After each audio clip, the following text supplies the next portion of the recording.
7 ద్వీపముల విశాల భూభారాన్ని తన 2 చేతులతో ధరించి లక్ష్మీ వైభవాన్ని పొందినవాడై ఆ వైభవానికి తగిన చతురతను కలిగి చెడు నడవడి లేక వైష్ణవార్చనలతో కాలాన్ని పుచ్చుతూ ఏమాత్రమూ కనుమరుపు లేక సద్గుణాలకు ఆకరమైన వాడైన ఆ అంబరీషుడు భూమిపై అలరారుతున్నాడు.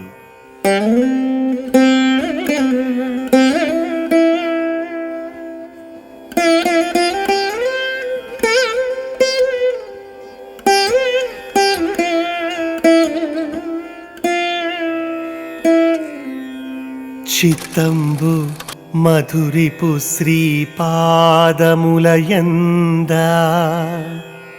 పలుకులు హరిగుణ పఠనమంద కరములు విష్ణు మందిరమార్జనములంద శ్రవములు హరికథాశ్రవణమంద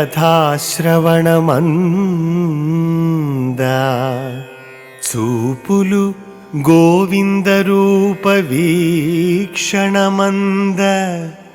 శిరము కేశవ నమస్కృతులయంద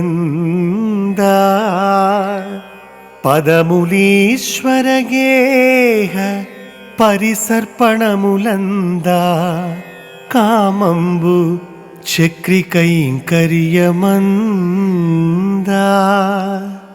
సంగమచ్యుత జనగుణ సంగమంద ఘ్రాణమసురారి భక్తాంఘ్రి కమలమంద రసన తులసీదళములంద రతులు పుణ్య సంగతులయంద ఆరాజ చంద్రమునకు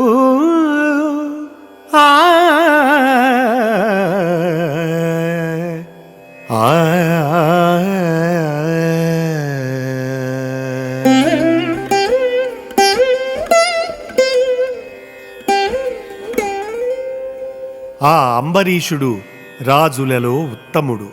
అంతేకాదు భక్తరాజులలో కూడా భద్రమైన స్థానం కలవాడు. అతని అవయవాలన్నీ హరి ఆరాధనలో పరవశించిపోతూ ఉంటాయి.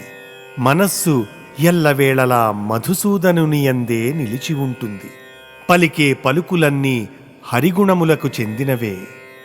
చేతులు విష్ణుదేవాలయాలను ఊడ్చి శుభ్రం చేయడానికే ఆరాటపడుతూ ఉంటాయి. చెవులు విష్ణు కథలను వినటం కోసమే అన్నట్లుగా ఉంటాయి. చూపులు గోవిందుని రూపాన్ని తిలకించడమే కర్తవ్యం అనుకుంటాయి. తల కేశవ నమస్కృతులతో ధన్యమవడానికి యత్నిస్తూ పరవశిస్తూ ఉంటుంది. కోరిక ఎప్పుడూ చక్రధారి కైంకర్యం మీదనే.